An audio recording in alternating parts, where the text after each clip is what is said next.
Greetings, it is I, Andrew, the bearded lady from Hairy Game Lords, and for Zatu Games, I am going to preview for you Mob Sitters.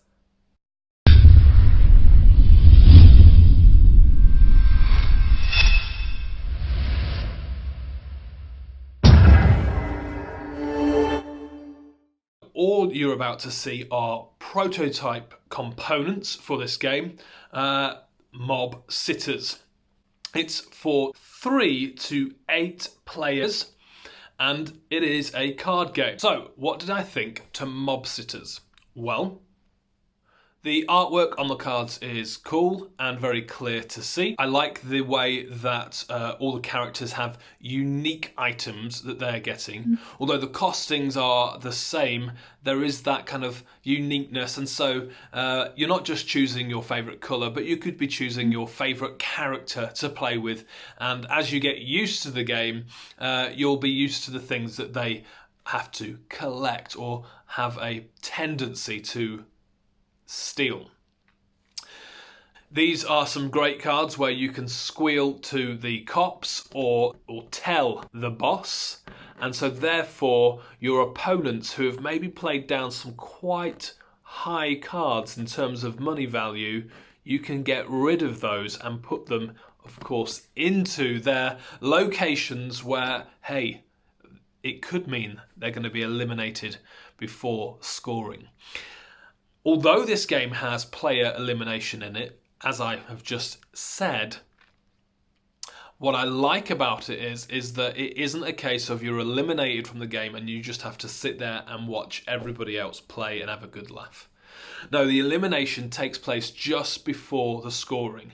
So you will have had fun playing the game, and then it's just irritating that you can't score because you've got the most in the boss collection of items or the most in the cop collection of items, and so therefore you're in trouble with either of those and are eliminated from that final scoring. I also like the way that you can play cards face down, and some of those cards can be just like bluff cards, but no one knows. So you could be playing down a card that is just a £50 babysitting card.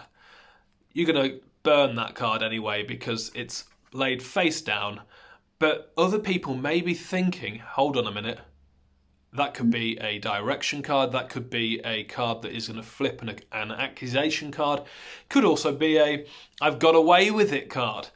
You just don't know. And so that may stop or hinder what I'm going to play down because I don't know what that person has got face down.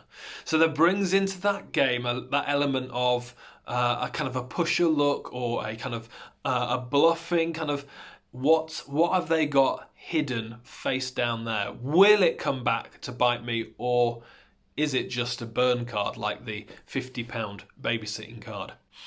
Then there's the whole thing of when to play my most expensive cards. So some of these cards, as you can see, there's $500 there for the hold on to a shipment of suppositories, or there's the $1,000 right there. Wow. So there's some big priced cards in there, or big priced items. It's that whole thing of when to play them so that they don't get moved into the cop area or into the boss area, and that I want them in my safe place. So there's this whole kind of thing going on. It's not just a case of playing down 3 cards onto your player board. No, you've got to think through when to play those cards, what to play them with, and when to bluff and when not to.